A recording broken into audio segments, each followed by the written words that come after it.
আসসালামু আলাইকুম।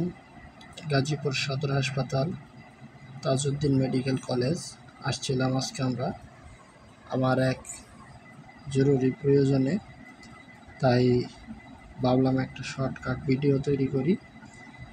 আপনার লোকজন অনেক ভিড় ছিল, এখন প্রায় 4টার মতো বাজে, তাই আর কি লোকজন অনেক কম।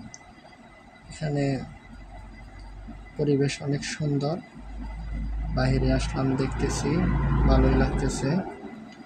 তাই আপনাদের কেমন লাগে জানি না, অনেক সুন্দর, অন্যান্য হাসপাতালের চেয়ে সব থেকে অনেক ভালো উন্নত হয়েছে।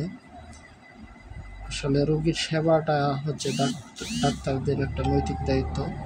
তারা যদি সঠিকভাবে রোগীর সেবা করে, হাসপাতাল সৌন্দর্যের যেমন প্রয়োজন আছে, রোগীর সাথে ডাক্তারদের সৎ আচরণ, ভালো ব্যবহার, এগুলো খুব জরুরি। তাই আমরা সকল ডাক্তারের কাছে অনুরোধ করব, আপনারা আপনার রোগীদেরকে ভালোবাসুন, সঠিক সেবা দেন, রোগীর সাথে সুন্দর আচরণ করুন, যাতে রোগীরা আপনাদের সেবায় সন্তুষ্ট হয়।